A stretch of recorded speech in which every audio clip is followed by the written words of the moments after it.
Veamos qué sucede si estamos en una zona de campo eléctrico uniforme. La fuerza eléctrica es constante, porque la fuerza eléctrica va a mantener dirección, sentido y módulo en toda la zona.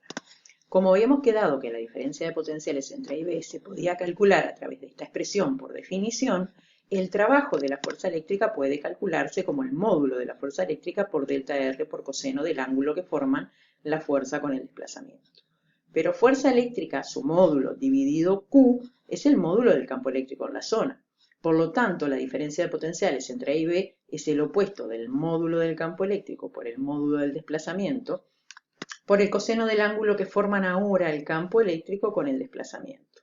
Si despejamos, el módulo del campo eléctrico en la zona puede calcularse como el opuesto de la diferencia de potenciales entre A y B dividido el módulo del desplazamiento entre A y B por el coseno del ángulo que forman el campo eléctrico con nuestro desplazamiento.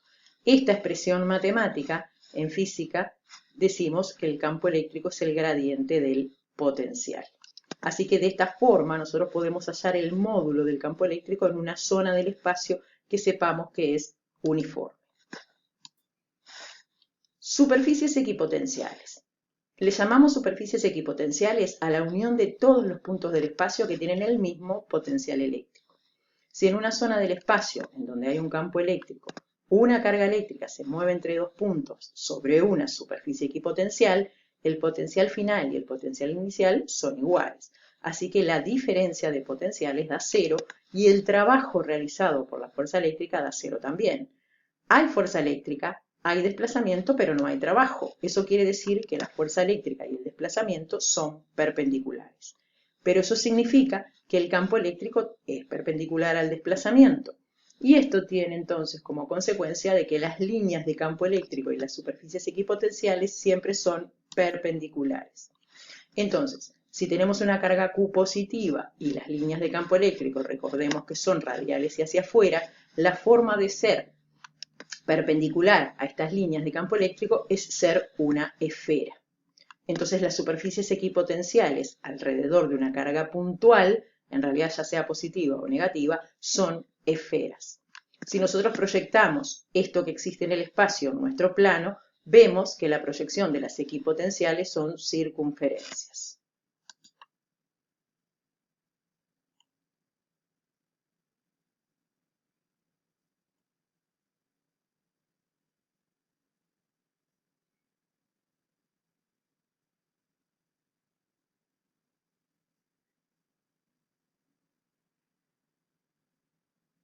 Veamos el siguiente simulador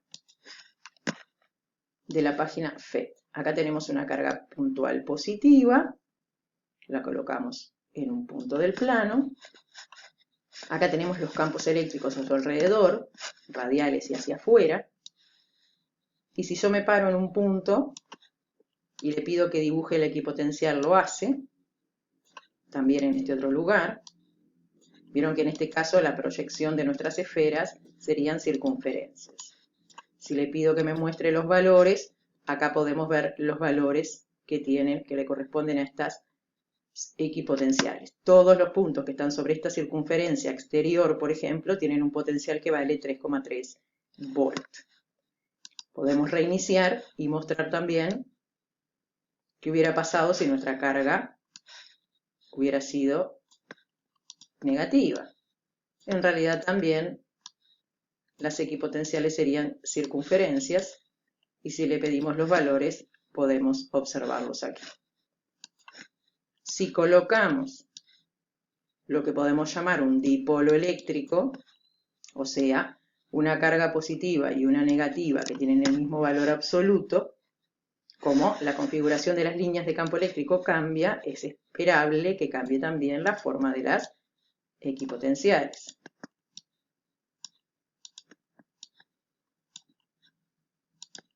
Acá podemos ir dibujando.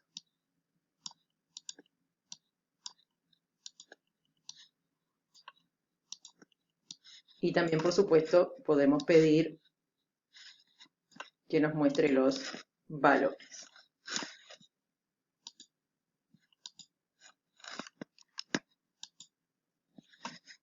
¿Qué pasa si estamos, por ejemplo, en una zona de campo eléctrico creado por planos cargados?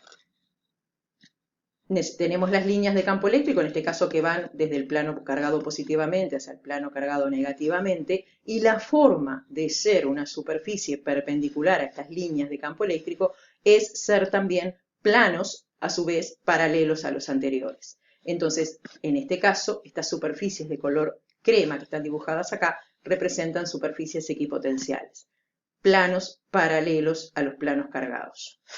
Si nosotros esto lo visualizamos de costado, podemos decir, tendríamos representados los planos cargados y las líneas equipotenciales serían estas líneas punteadas que aparecen dibujadas acá, que son perpendiculares al campo eléctrico. Veamos otro simulador también donde podamos observar lo último que dijimos. En este caso, vamos a poner equipotenciales.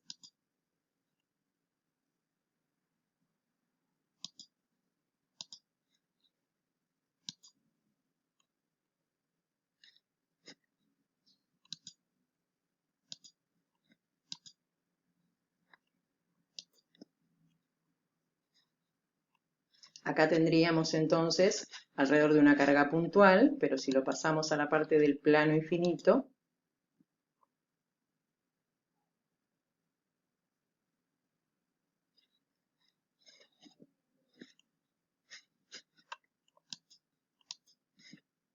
acá podemos ver que nuestro plano infinito cargado es este plano amarillo y acá tenemos superficies equipotenciales hacia un lado y hacia el otro. Si nosotros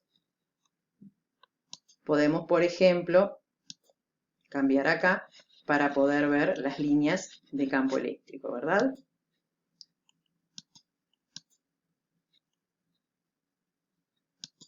Y si acá nosotros vemos los vectores campo eléctrico, vemos que señalan hacia el plano, por lo tanto este plano tiene carga negativa. Y si volvemos a ver las equipotenciales,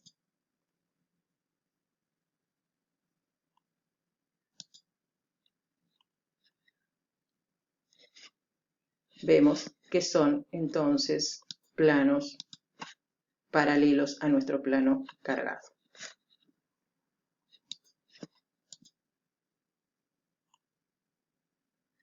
Ahora vamos a pasar al potencial eléctrico en un punto del espacio. Se define el potencial eléctrico en un punto del espacio como el cociente entre el opuesto del trabajo que realiza la fuerza eléctrica al traer una carga Q desde el infinito hasta el punto en cuestión y el valor de dicha carga. El potencial eléctrico en un punto Q cualquiera del espacio se calcula como el opuesto del trabajo que hace la fuerza eléctrica para traer desde el infinito, que es un punto en realidad que es lejano, ¿verdad?, en la situación, hasta nuestro punto Q, dividido el valor de dicha carga. La unidad, por supuesto, seguiría siendo Joule por Coulomb, que sería volt.